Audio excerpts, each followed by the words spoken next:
tal, amigos? ¿Cómo están? Buenas tardes. Les mando un cordial saludo. Soy Alberto Hernández, transmitiendo desde Monterrey, Nuevo León, y espero que se queden hasta el final de este espacio. En un momento más llega mi subalterno, el ingeniero Ernesto Chora, para poder platicar, pero voy a aprovechar esto porque no tuve mi post en la mañana, ya que por ahí tuve algunos otros compromisos y ofrezco una disculpa para quien ya está acostumbrado a conectarse a esa hora.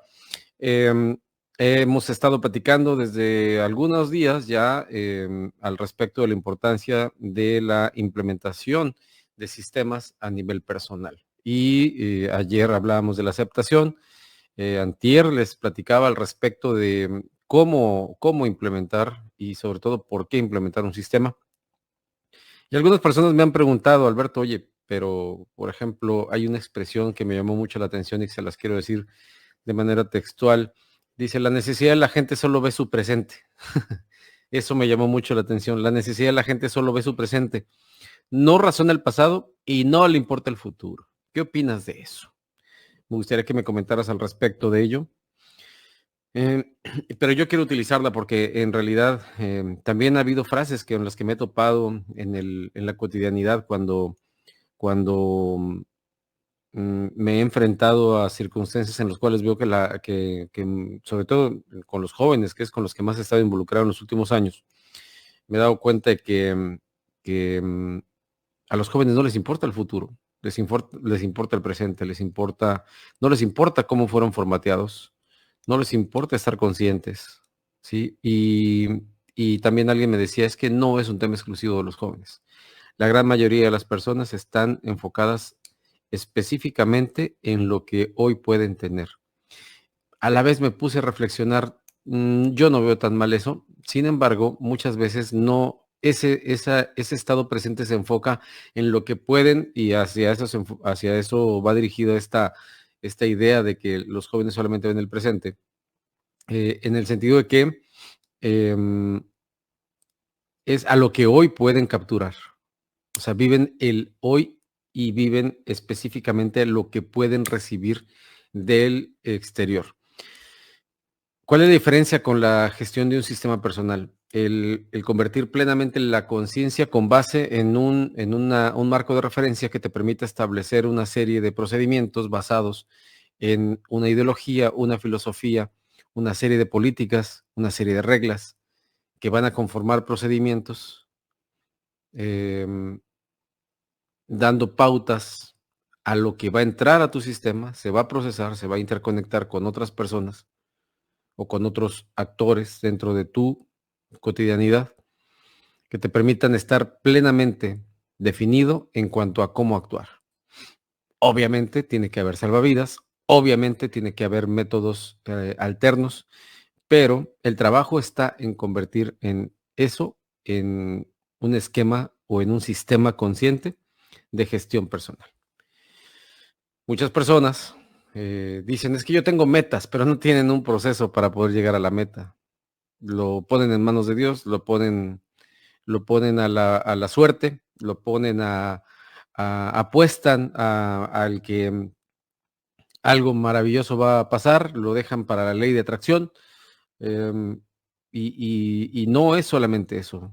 O sea, ojo, no estoy diciendo que se descarten esas formas y esas costumbres y esos modos de fe. No digo que lo descartes. Todo ayuda, todo suma, pero necesitas un plan. Y el plan está dentro de un proyecto en el cual tú tienes un alcance y tienes una forma de trabajo, tienes un procedimiento para cada línea de acción y en razón de eso se van conjugando para poder alcanzar determinadas metas.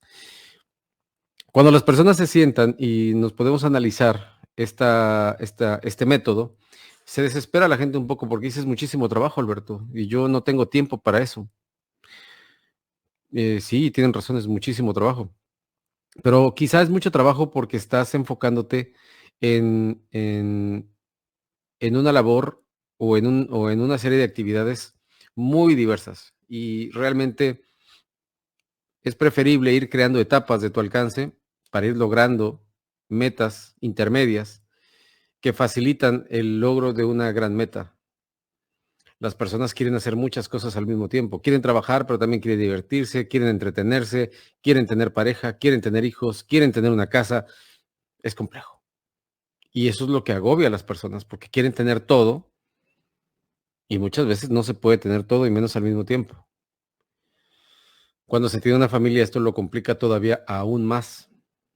Desde mi punto de vista, la gente antes de tomar la decisión de crear una familia o de crear un negocio o de crear un sistema en donde estén involucradas varias personas, primero deben de tener su propio sistema. Por eso es que insistí durante mucho tiempo en que las personas tuvieran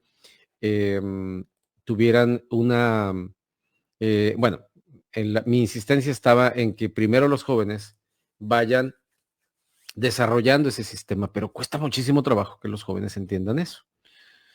Y máxime si voltean y le preguntan a sus papás si esto está bien y como los papás tampoco fueron preparados en este contexto, todavía cuesta muchísimo más trabajo. Les dicen, tú no, tú tienes que hacer esto, tú tienes que seguir esta, esta, eh, esta línea de acción y ni hablar. Tú no te dejes influir por otros, tú haz lo que quieras, pero normalmente los papás eh, no dejan hacer lo que quieren a los hijos, porque si llega un hijo y te dice yo quiero ser futbolista, no lo dejan porque dicen que no, que eso nunca vas a llegar y bla, un montón de cosas, entre otras cosas que ya sabemos. Entonces, en resumen, eh, algo que para mí es muy importante dentro de este contexto es el que, el que empieces a llevar un sistema de gestión. Estamos trabajando a través de diversas formas para que las personas puedan integrarse en grupos que de verdad tengan una influencia eh, honesta y justa en la medida en la que cada quien pueda realizar un proyecto personal que le permita sentirse satisfecho desde dentro y no esperando satisfactores externos. Ese es uno de los grandes retos que tienen las nuevas generaciones. El resultado de la generación de cristal, como algunos le llaman, o generación Z, es el resultado de la sobreprotección de los padres, el resultado del poco esfuerzo permitido a los hijos en la medida del mucho esfuerzo que llegaron a tener los padres de la generación X y algunos de la millennial en razón de cómo fueron educados, muchas, muchas veces en razón de la escasez, en razón del maltrato, en razón del abandono. Entonces estos hijos que van creciendo, obviamente en un ambiente medio, ¿no? En una educación de clase media, porque la formación de la clase pobre o de la clase baja, por decirlo de ese modo, o de la clase millonaria o de la clase alta, es otro boleto. El, el 60% de este país vive en esta diversidad de clases medias, ¿no? Em, y hoy, por ejemplo, uno de los grandes reflejos, y eso es algo que quiero comentar y aprovechando el espacio, uno de los grandes ejemplos que nos hacen entender o de que me permiten ejemplificar de mejor manera esta situación es el uso desmedido de los vehículos. Ayer tuvimos una charla a través de Twitter con un usuario que vive en la ciudad de Guadalajara, pero es de aquí de Monterrey. Y él, no sé si recuerden o si lo hayan visto, pero salió un video aquí en Monterrey de una persona que andaba en un scooter o patín del diablo, como le quieren decir, eléctrico, circulando por Morones Prieto. Para los que no conocen Monterrey, Morones Prieto es una avenida o una calzada o una carretera de 6 carriles, ¿no? A veces hasta 7, ¿no? Pero tiene un lado, tiene otro, porque antes se rodaba ahí en ambas direcciones. Después del huracán Alex, ya nada más, la gran mayoría del trayecto es en dirección de poniente a oriente. Y fue muy criticado esta persona y de hecho las autoridades de Monterrey lo amonestaron porque no lo pueden multar. No hay manera de multarlo porque no está tipificado en los reglamentos que un patín del diablo no pueda circular eh, por un camino del que sea. Entonces lo amonestaron y lo van a seguir amonestando, ¿no? Porque lo sigue haciendo. Y ha habido reacciones como dicen, no entiende, pero ¿no entiende qué? Eso yo le respondía yo ahí a algún creador o divulgador de contenido en Twitter, que le digo, no entiende qué, o sea, a ver, el que no entiende eres tú.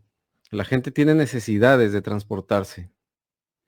Y si en Monterrey tú no tienes, y aunque tengas, si tú no quieres usar un vehículo, porque la otra persona que les digo que es de Guadalajara, pero es de aquí, que vive en Guadalajara, pero es de aquí, decía, es que los Morones Prieto, Constitución, esas son avenidas principales, ¿sí? Y luego, ¿cuál es el problema? Que el señor o el joven circule por el carril de la derecha, que es como está establecido, por ejemplo, para bicicletas,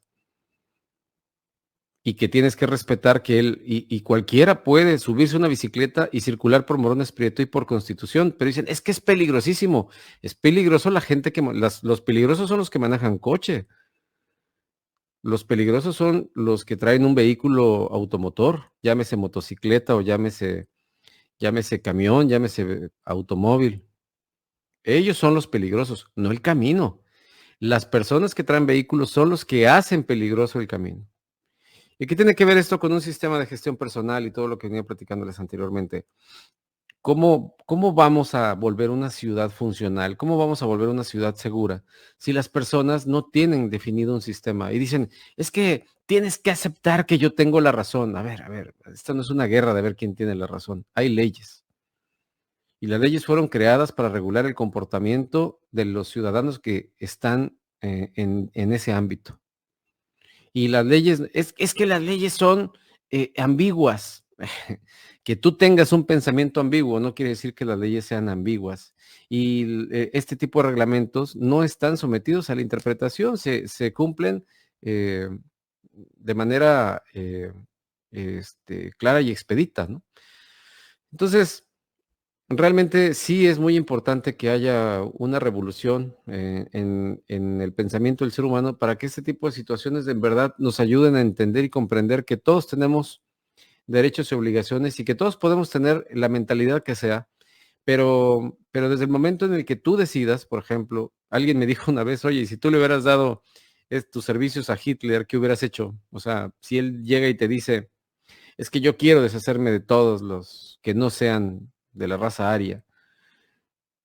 En primera, yo tengo el derecho de aceptar o no aceptar a quién darle mis servicios, ¿no? Y con base en mis valores,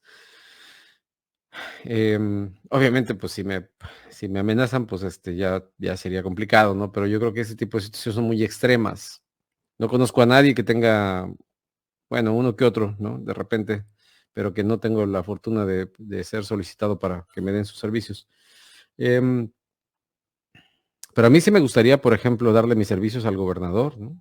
O a mí sí me gustaría darle mis servicios a todos los alcaldes que les hace mucha falta. Sí me gustaría darle mis servicios a los rectores de las universidades, que les hace demasiada falta, mucha falta. Ya me gustaría saber quién es el psicólogo y si acaso el rector de la Universidad Autónoma de Nuevo León tiene psicólogo, si recurrentemente va al psicólogo o al psiquiatra o quiénes son sus médicos, ¿no? Porque esta persona tiene que estar en pleno uso de sus facultades mentales para poder regir estas personas, todas estas personas. Se habla mucho de que el alcalde de la ciudad de Monterrey es alcohólico, ¿no? Que toma demasiado alcohol, que se va a las fiestas y él puede ir a las fiestas que quiera, ¿no? Él puede tomarse todo el alcohol que quiera, pero tiene que ejercer sus funciones con plenitud.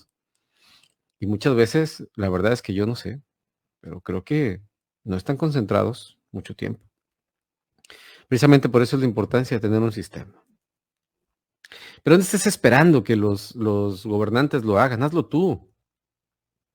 Alguna vez, el muy criticado por ciertas personas, Jürgen Klarisch, cuando yo le dije, oye, déjame ser parte de tu equipo en Monterrey, yo veo que estás haciendo esto aquí, allá, allá, y aquí en Monterrey no nos logramos poner de acuerdo en esta comunidad que tú diriges. Y me dice, bueno, a ver, ya lo tenía harto. Me dice, ¿qué quieres hacer tú? ¿Qué es lo que tú quieres hacer? No, pues me gustaría hacer esto, mira, crear comunidades en las cuales podamos mezclar. Y él expliqué todo lo que hoy es, lo que todo hoy significa, solo caben 20. Y dice, ¿y para qué nos quieres a nosotros? Bueno, es que por la importancia que tiene la difusión de lo que tú haces, pues hazlo tú. No te esperes a que nosotros te digamos que sí, hazlo tú. Y me dejó callado. Y ahí empezó todo esto que ya hoy está empezando a tomar forma. Y esto no empezó a partir de noviembre, que tuve un quiebre importante y con el cual me decidí a hacer todos estos cambios que he llevado a cabo y que estamos haciendo con mi equipo de trabajo. No, no, no, esto ya tiene muchos años. El primer gran intento fue en 2014, pero también tuve otro gran intento en 2005, 2006, más o menos, cuando empecé con Interactiva, que era el concepto muy semejante, interactiva, o sea, gente que interactúa. Hay mucho trabajo detrás de esto, hay muchos años de esfuerzo. No crean que esto es una locura de que este güey quiere hacer este tipo de cosas para sacarle dinero a la gente. No, no, hay un esfuerzo genuino y ojalá que todo esto lo vieran y lo entendieran la gente con la que he platicado de este proyecto. Hay un esfuerzo genuino y hay un esfuerzo por validar lo que muchas personas están haciendo. Todos los que les he presentado aquí en este espacio, el mismo Ernesto Chora, que ya ahorita no tarda en llegar, el mismo esfuerzo que él está haciendo, el esfuerzo de, de Filiberto Cano por crear una comunidad y ayudar a la gente para que consiga trabajo, el esfuerzo de muchos colegas que andan por ahí disgregados, ¿no? Mi amiga Cristina, que está allá en España, y bueno, tengo mucha gente que está haciendo un esfuerzo. Daliana en Colombia, que la van a conocer pronto. Ella es una persona que en verdad es impresionante la gran visión que tiene de servir a las personas. Y si algún día fuimos contadores públicos y luego fuimos consultores de la marca que sea o fuimos lo que sea y quisimos cambiar, ¿cuál es el problema? Estamos formados, estamos capacitados, pero lo más importante es el deseo de servir. Y hoy algo que yo percibo en mi generación es que hay una gran cantidad, una carga impresionante de estrés en los profesionales y se están muriendo muchos. Y nadie hace caso a eso. Todo el mundo está preocupado por el COVID, pero ¿quién está preocupado por las personas que mueren de infarto todos los días por una sobrecarga de estrés al no sentirse capaces de resolver la problemática que existe en su casa? Y que por si fuera poco se sobreestresan con tonterías como el fútbol o con estupideces como la política, ¿no? En el cual, sinceramente, si se hace o no se hace lo que prometen los políticos, ¿no? Hace rato, no, ayer comentaba una amiga, ¿en qué país vivimos? Digo, pues mira, yo no sé exactamente en qué país vivamos. Lo único es que yo te puedo decir que tú estás en Cuernavaca, que eres una mujer eh, muy profesional, que eres una buena persona, que tienes unos excelentes hijos, que tienes una excelente pareja, que vives en una casa muy bonita y que no vives en Nuevo Laredo como para estarte preocupando por Nuevo Laredo. El que te preocupes por Nuevo Laredo no te va a ser mejor persona, ya lo eres. Que lo hagan quienes son los responsables. Si lo que tienes en vez de preocupación por el país, lo que tienes es miedo, bueno, pues nada más cuida mucho más tu entorno, cuida por dónde vas, cuida lo que contestas, cuida las llamadas que recibes, cuida la información que subes a las redes sociales, ¿no? Y arriesgándome a que me diga que me importa, ¿no? Pero lo mismo digo, pues como para qué tendrías que preocuparte del país. ¿Para qué preocuparse por los 43? Oh, yo sé que me van a decir, es que te falta empatía, te falta nacionalismo, te falta, bueno, es que si ahí nos empezamos a poner a platicar de lo que es política, pues menos vamos a llegar a un objetivo, o menos vamos a coincidir. Entonces, realmente el punto de partida es y será, por lo general, el mejor inicio desde dentro, ¿sí? Desde dentro, desde definir. Y una vez que defines lo que eres, ser honesto. Porque cuántas veces no decimos, y también me comentaban, digo, en una de esas muchas charlas que tengo últimamente, porque escucho tantas cosas de la gente que tiene la amabilidad de buscarme para tratar de mejorar su vida, me dicen que, que, que, mm, que ellos sí tienen, o sea, esta persona me decía, yo tengo mi filosofía, yo tengo mi forma de pensar, pero como no quiero lastimar a otras personas, pues tengo que ajustarle, digo, y esos ajustes se llaman máscaras. Y las máscaras en algún momento van a caer y cuando caigan quizá ya pasó más tiempo y quizá el golpe duela más. ¿Qué tal si es mejor ser honestos desde el principio? ¿Qué tal si es mejor eh, ser transparentes. ¿Qué tal si mejor le jugamos a la transparencia? Individualmente, no se lo pidas a los políticos, no se lo pidas a los religiosos, no se lo pidas a los demás, no se lo pidas a tu papá, no se lo pidas a nadie. Empieza tú, sé tú, experimenta esa sensación de ser honesto, principalmente contigo. Si tú ves que otros son como sean, ¿y qué tal si eso que no te gusta en otros lo aplicas en ti? ¿Qué tal si en vez de criticar al presidente de la República, a quien ni me va ni me viene si es o no es lo que digan, qué tal si te pones a pensar qué tanto estás tú fallando en lo que dices que el presidente está fallando? Y te aseguro que te puedes de verdad sorprender. Y a lo mejor no sorprender porque tú sabes perfectamente quién eres. ¿Qué tal si en vez de estar criticando a los maestros porque si educan o no educan, qué tal si mejor te fijas qué tanto tú estás educando y cumpliendo tu papel desde casa? ¿Qué tal si que en lugar de estar cuestionando la economía del país o el calentamiento global, qué tal si volteas a tu alrededor y te das cuenta qué tipo de casa construiste o qué tipo de casa compraste? Y en razón de eso, ¿qué tanto estás contribuyendo al bienestar del mundo? Te lo dejo de tarea. Yo creo que es muchísimo más productivo o que el resto de las cosas que comentas se enfoquen en ti mismo.